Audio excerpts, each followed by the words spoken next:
right, number 4. Find the speed of an object in low Earth orbit. Assume low Earth orbit is very close to the radius of the Earth. How long does it take this object to go around the Earth? Now consider a geostationary orbit. This object would remain above the same spot on the Earth. What is the altitude above the Earth for this orbit? All of it? Yeah. Okay. So, stuff like the space station and a lot of communication satellites, like those ones that do internet and stuff, they're almost all really close to the radius of the Earth. The Earth is really, really big, so all they have to do is be just outside the atmosphere. So a lot of them, are going to be kind of like what we're seeing here. And what you get here is kind of the basic orbit that you get to. And if you put some things a little bit higher than that, that's fine. But this is a good starting spot. So what we're trying to say basically is that whatever the radius of the Earth is, we're saying that's a low Earth orbit. And we want to find out the velocity to be in a circular orbit right here near the surface of the Earth. So for that, we'll need the radius of the Earth and the mass of the Earth. And we'll use our let's just do mass of Earth, mass of spaceship, G over R squared equals mass of spaceship, V squared over R. I think we can probably agree the spaceship is small. That puts and it's a circular orbit, so there's no way to have to worry about whether we have to deal with the center of mass of the system. I mean, it's silly to do that, so I'm not going to. Cancel out the mass of the spaceship, solve for V, and we get that the V is going to be the square root of mass of the Earth, G over radius of the Earth. Now I'm pulling these from memory, but pretty sure mass of the Earth, 5.97 e to the 24th, and 6.67 e to the negative 11th. And 6.37 e to the 6th. That one doesn't always stick, but is that what that is, I think? So, I don't know. But it's one of those things where unlikely you'll be doing these kinds of calculations because they don't want to spend this kind of time on the test with you holding your calculator. Does that make sense? So I wouldn't worry about these kinds of numbers being put in, but let's just go ahead and do it. 5.97 e to the 24th, 6.67 e to the negative 11th. Oops. I did push the wrong button. 6.37 e to the 6th, and then take the root. And I get, wow, that thing has to move really fast, 7,906 meters per second. So, really moving. Elon Musk proved today that that's hard to do. He blew up his big rocket today.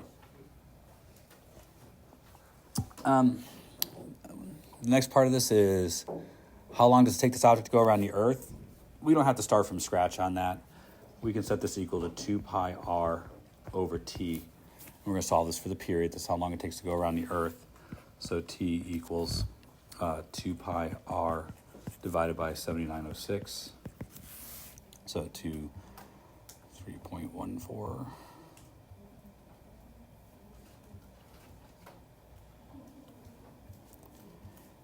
Let's see, 6.37 e to the 6th.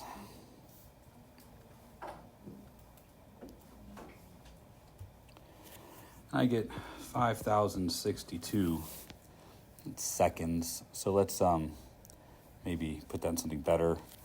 And that's 84 minutes. So at that altitude, you're going around the Earth once every 84 minutes. That's why has anybody tried to go out and spot a satellite or like look for the space station? It takes about 40 minutes to go across the sky. You can only really see it for maybe 20 to 30 of those minutes because of the effects of the horizon. But if you do ever catch the space station going, there's lots of apps that can help you pinpoint where it is or when it's going to be across the sky because we can't always see it. Sometimes it's too low in the sky or too high in the sky because of the type of orbit it has. But it takes about 30 minutes to see them go across. Florida's nice and flat, so you can usually get a good read on it. Yes, sir? Where'd you get 2 pi over t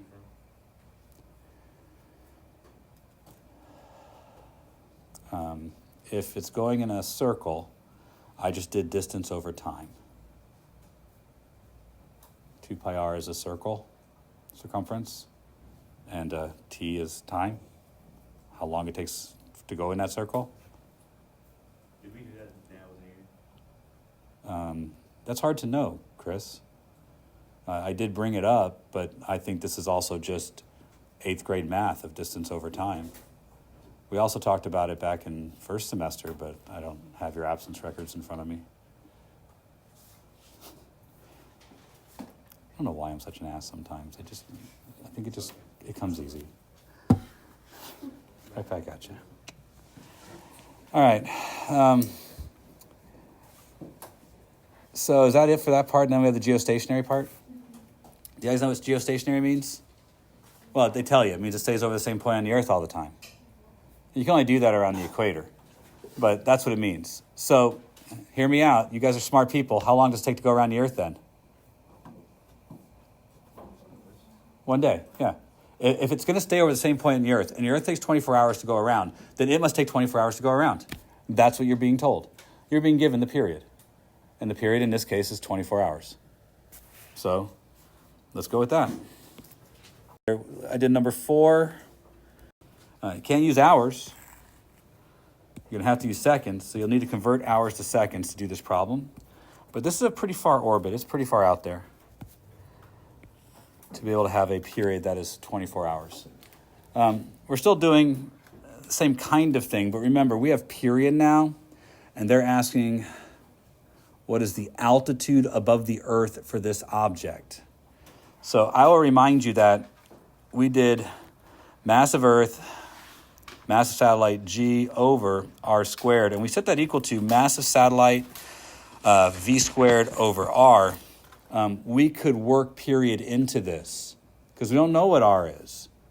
So the way to solve this problem is to get the expression we got day before yesterday, where we worked period into this formula.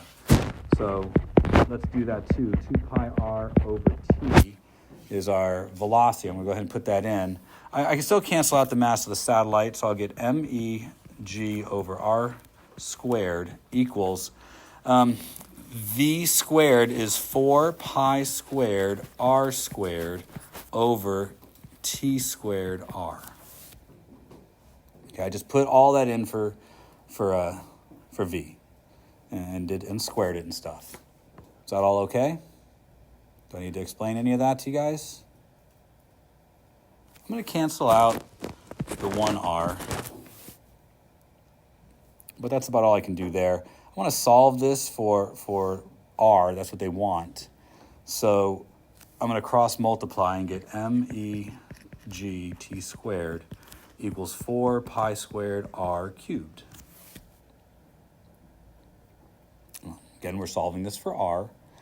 So I'm going to get that by itself. So r cubed equals MEG t squared over 4 pi squared. All right. So mass of the Earth, 5.97 e to the 24th. G, 6.67 e to the negative 11th. And I need 24 hours converted to seconds. Let's see, that's going to be... Boy, I have some kids in my research class who are doing some of this stuff, and hearing them try just to convert was kind of funny. There are 60 minutes in an hour, and then 60 seconds in a minute. So I'm going to multiply 24 by 60 twice. So 60 and 60. And I get 86400. 86400, and that has to be squared. Because it has to be in seconds because G is in newtons. And down here is just 4, and then, pi squared. Now we have to take the cube root of this when we're done. So you might have to figure out how to do that on your calculator. I generally just raise it to the 1/3 power because I don't have a cube root button on my calculator. So let's see what we get. 5.97. I don't really want to do this part. I just know that for you guys it's probably best because sometimes punching the buttons is actually the hard part. So it is nice to know that you have the right answer. So e to the 11th. I'm going to use now a lot. 86400. I have to square that. multiply that, it's a big number, and divide by 4 pi squared. So we got square that, and divide. All right, so I'm going to write this as an intermediate step. I get 7.53 times 10 to the 22. And this has got to be meters cubed, but I don't know if it is or not. I'd have to work out the units, but I'm going to take the cube root here in a minute. So now let's see. 3. And I get a big number. 4, 2, and that's 1, 2, 3, 4, 5, 6, 7. So 4.2 times 10 to the 7th meters. This is not the answer, so let's be careful here. But this is what it takes to get the value of r. R is the separation distance. So this is the distance between the Earth and the center of the space station. It's not the altitude. We talked about that yesterday. The altitude is the distance from the surface of the Earth to this location. So we have to subtract the radius of the Earth from this to get the altitude. So the altitude, which is this distance, is going to be r minus r of the Earth. So 4.2 e to the 7th minus 6.37 e to the 6th.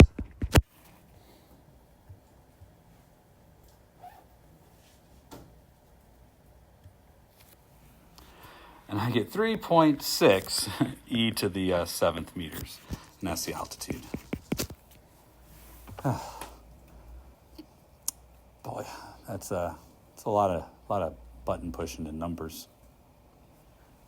Yeah, that's not terrible though. But a lot of button pushing and numbers. Get it together, and I did the one that has that you had to find the terminal. I'm sorry, the geostationary orbit. Yeah, 4.2 times 10 to the 7th meters. So it's pretty far out there. To find this point, remember, this is the force of gravity. So be careful what you're going to put in for this. We're finding the space where the force on an object will be 0. We know that it's got to be somewhere, along this line connecting the two objects. But again, I think you have to get closer to the moon so that its gravitational force increases enough to be equal to that of the Earth. But getting away from the Earth is going to decrease the force from the Earth. But I want the point where the force in this direction is equal to the force in this direction. I want the net force to be 0. Now, here's the important thing. Don't know where this is. I know that the two things are 6.37 times 10 to the 6 meters apart, but I don't know what this distance is. So I'm just going to call it x. That's what I'm looking for in the problem. We don't know this distance. Follow along? That makes sense so far?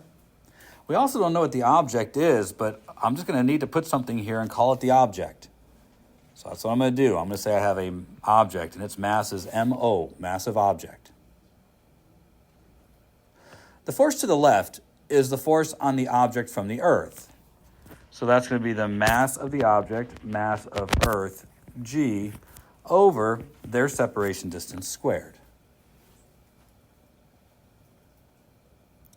The force to the right is going to be the force on the object from the moon. Mass of the object, mass of the moon, g, over. Now, I don't want to introduce another variable. I think I can use the stuff that's here for this. So that's going to be 6.37 e to the 6th minus x squared. Bless you. So obviously, I don't actually have to have the mass of the object. I don't need to use g. That all cancels out. But you do have a problem that's going to be a quadratic, so you're going to have to solve it that way. Yeah? Isn't 6.37 e to the 6th degree Oh, it is. Thank you. So you better not use that distance.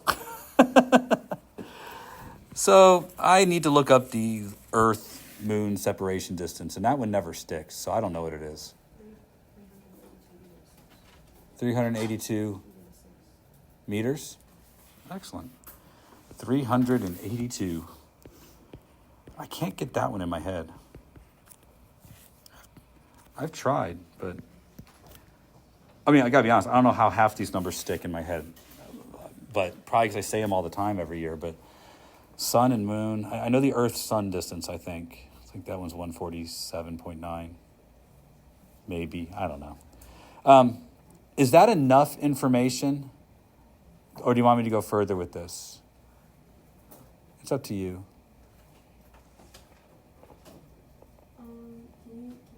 Yeah. So, in order to keep going, I'm going to cancel out the mass of the object. I'm going to cancel out g.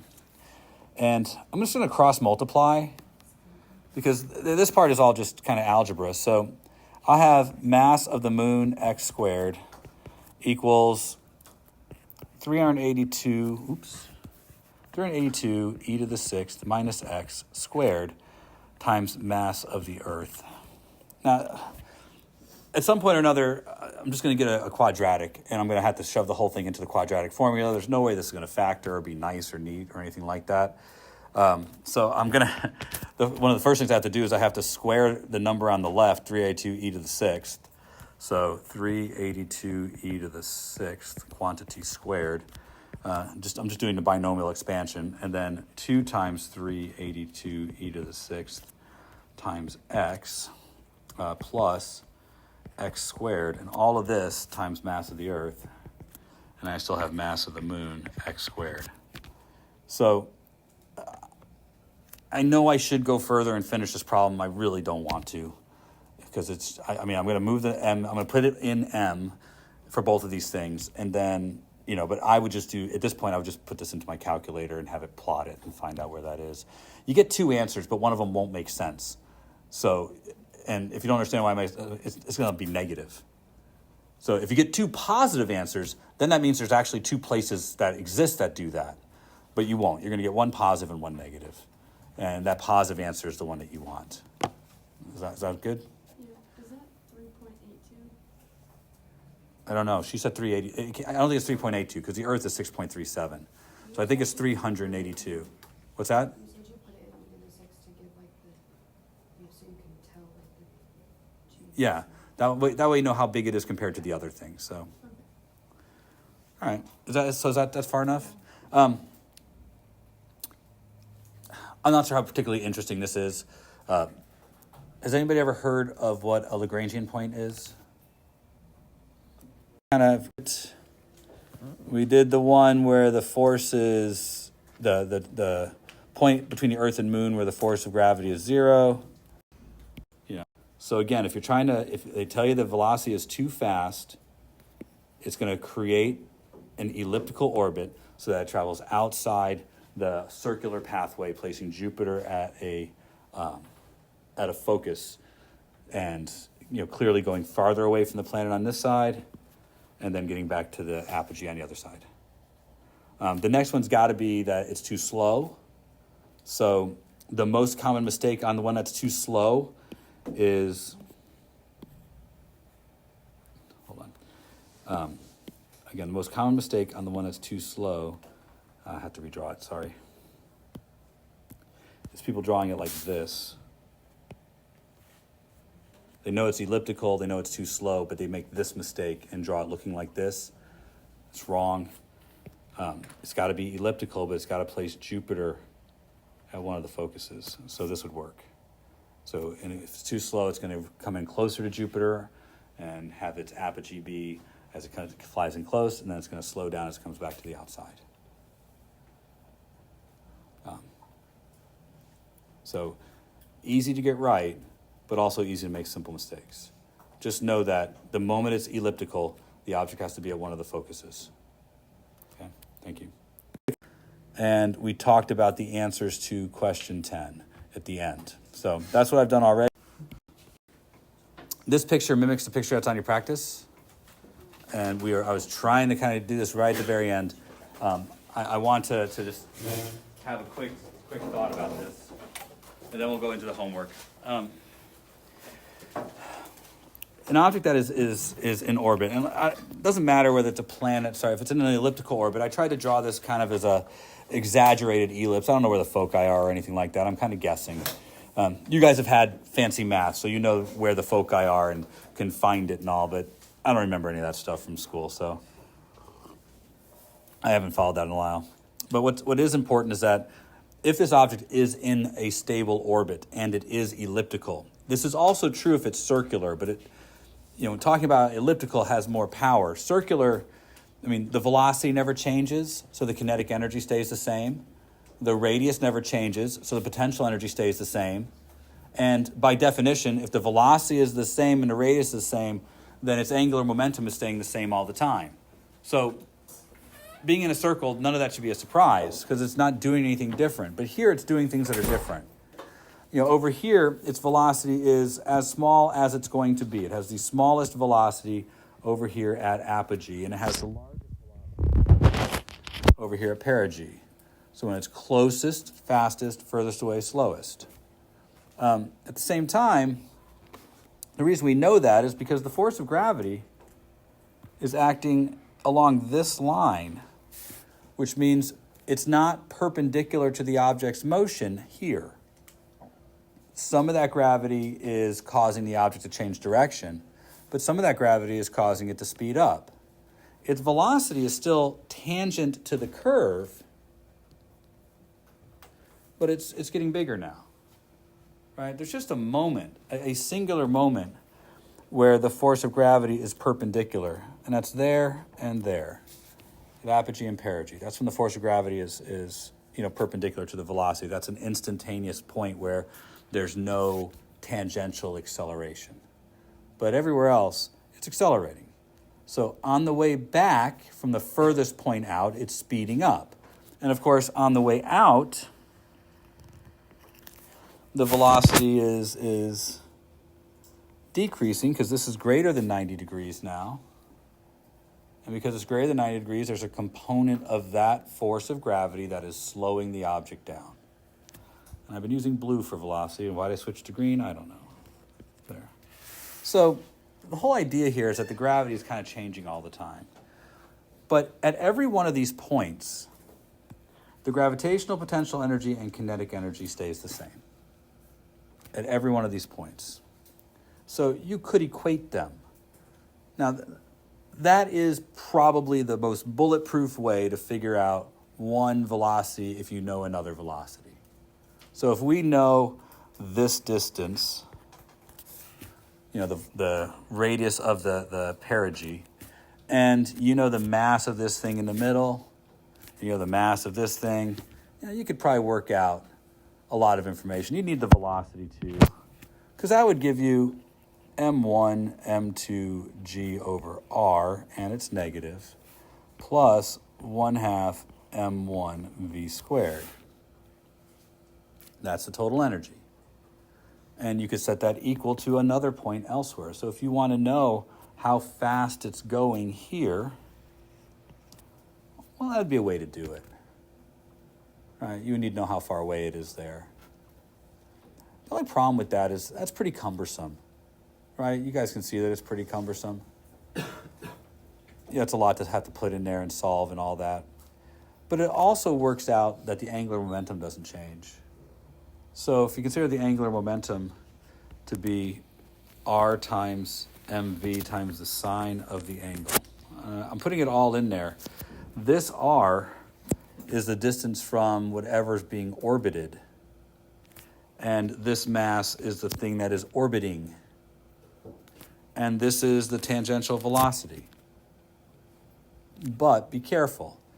It's the calculation of angular momentum. The angle matters here, which means these 2 points are probably off the table for being able to be used using this function, because you would have to also know the angle between the velocity and r.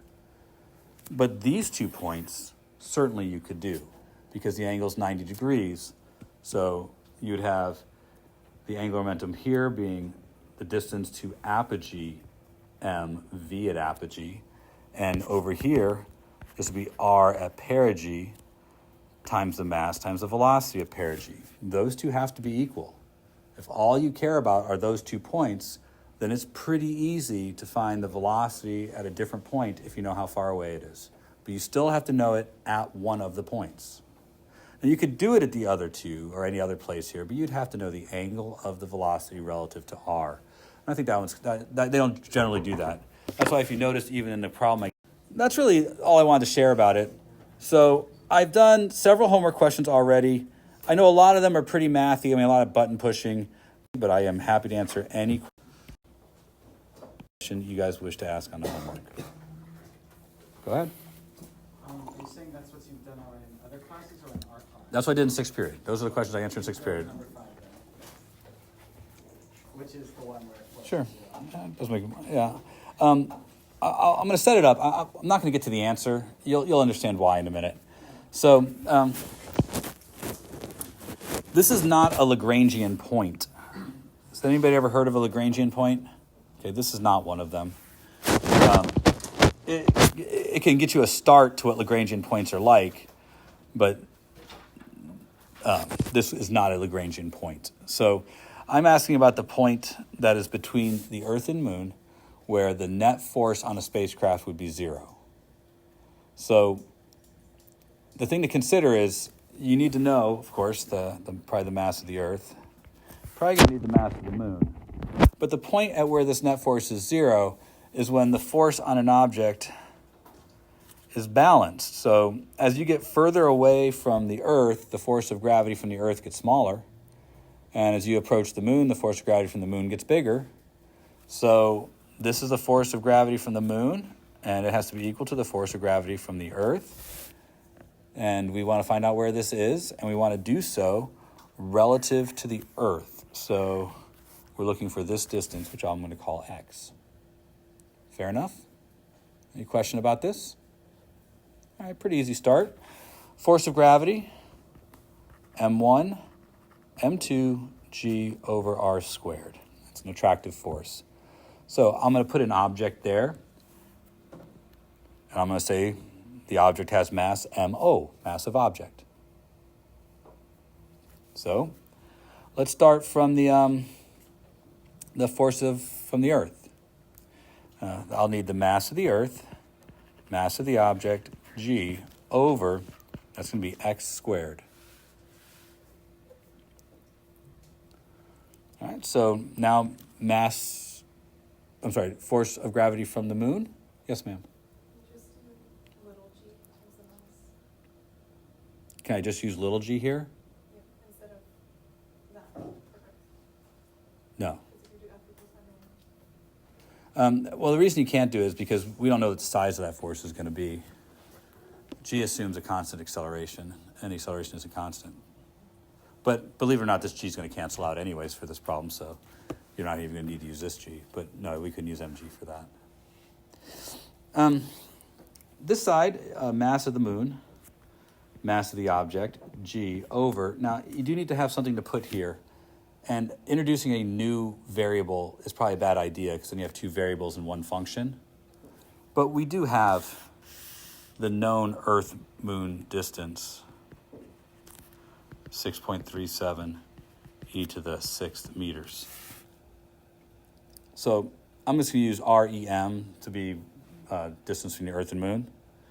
And I'm going to put this distance as that distance, REM, minus x, has to be this distance here.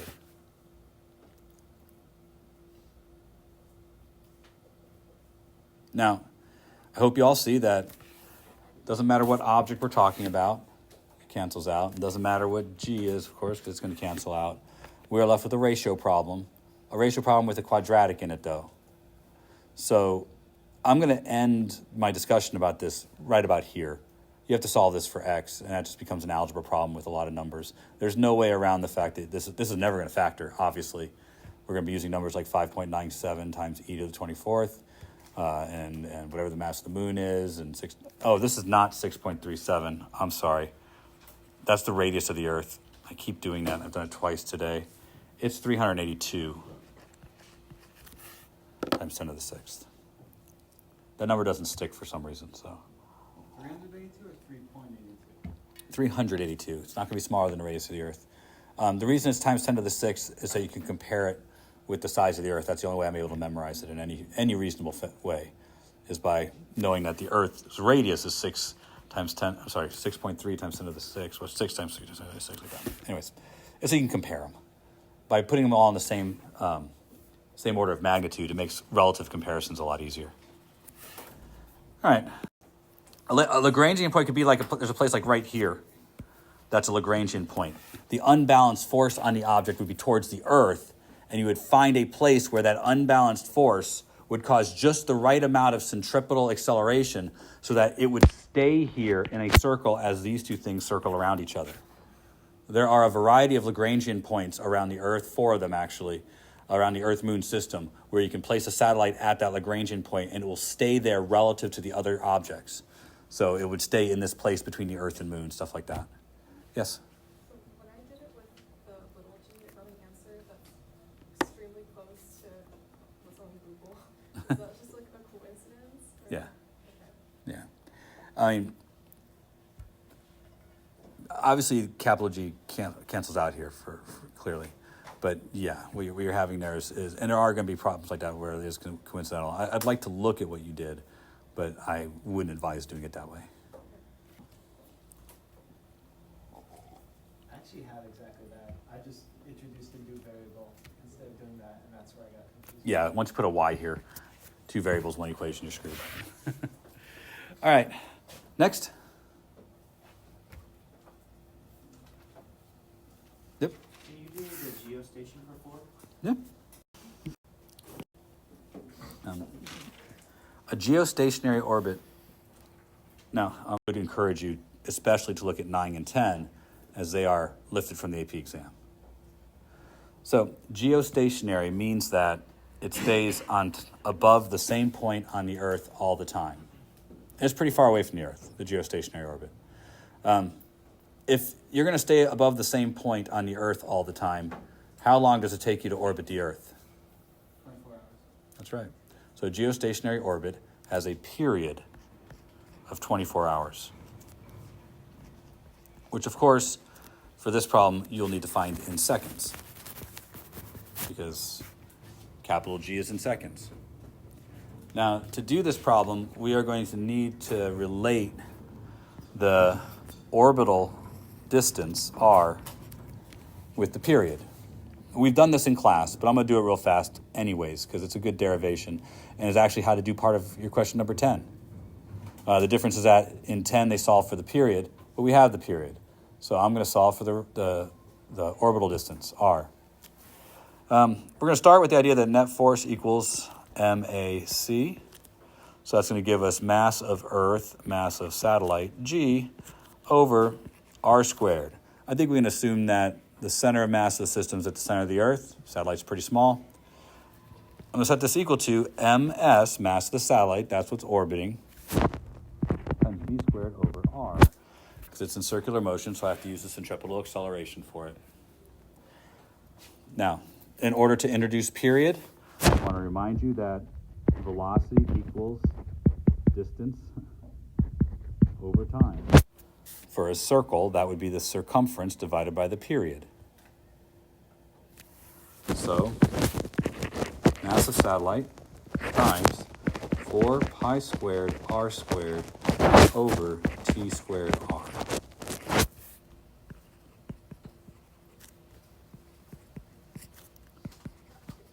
All right? So now we want to solve this for r. So everybody good with the algebra so far? So I'm going to cancel out one of the r's here. If I can, I'm going to cancel out the mass of the satellite. And that's about it. So I'm going to have to solve for r. And this, I'm just going to multiply both sides by r squared and then divide by 4 pi squared and all that. So I'll get mass of Earth g t squared divided by 4 pi squared equals r cubed. You do have to take cube root here to get the numerical answer. So, yeah, you'll have to do that. Interesting point here, though. This would not be the answer to the question. The question asked, what altitude would the satellite have to be at? To find the altitude, we would have to take r and subtract the radius of the Earth. Talked about that real briefly yesterday, but read your questions carefully. I'm sure if that were on the AP exam, that'd be an extra point, but if it were on the multiple choice, you would just get it wrong. It's not a big change, but I think it comes out to be, I think R ends up being like 4.2 times 10 to the 7th meters. I think that's what we got. Well, I could just check. What am I talking about? Geostationary. Sometimes it's called geosynchronous too, by the way. On the AP test, are they going to tell us what those mean? Now, I did give an explanation yesterday. I watched a little bit, like part of it. You only watched part of it? It was at like, you posted at like 10 p.m. So I was busy yesterday. yeah, I'm sorry. So you didn't stay up all night to want to listen to that droning voice of mine? Oh, it's terrible. Nobody should listen to these. I even record that into the videos. So when it puts it on the screen, I know that YouTube is displaying in closed captioning. You should not listen to this because they're terrible. They're terrible. I don't even know why I do it anymore. But here's the biggest and most important part that I opened it up with is that we can't use a relative comparison that isn't the same kind of point between places that don't share the same gravity. So like on the Earth, we can do relative comparisons because we can all accept one point on the planet as being 0 for a moment, like a roller coaster or something like that, and measure our potential energy by just doing the work against gravity to lift something. And that works okay, except we have two problems with this. The first is gravity isn't a constant. So the first thing we have to recognize is that if I want to calculate the work done, because potential energy is based on the work done and moving between two places, I have to integrate the force with respect to r, where r is the distance between the two objects. So that's the starting point. And that's m1, m2, g over r squared dot dr. But this is a dot product too, and this force and r are vectors. So there's a pure mathematical reason why this value becomes negative, just so you guys know.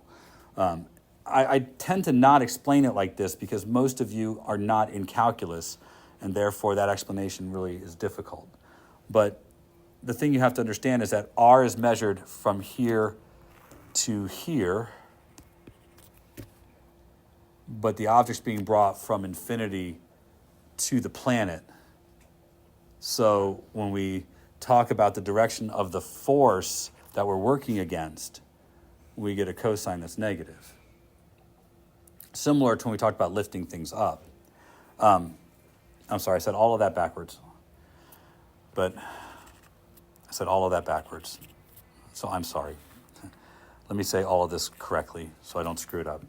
R is measured this way, but dr is in this direction because we're going from someplace far away to the planet.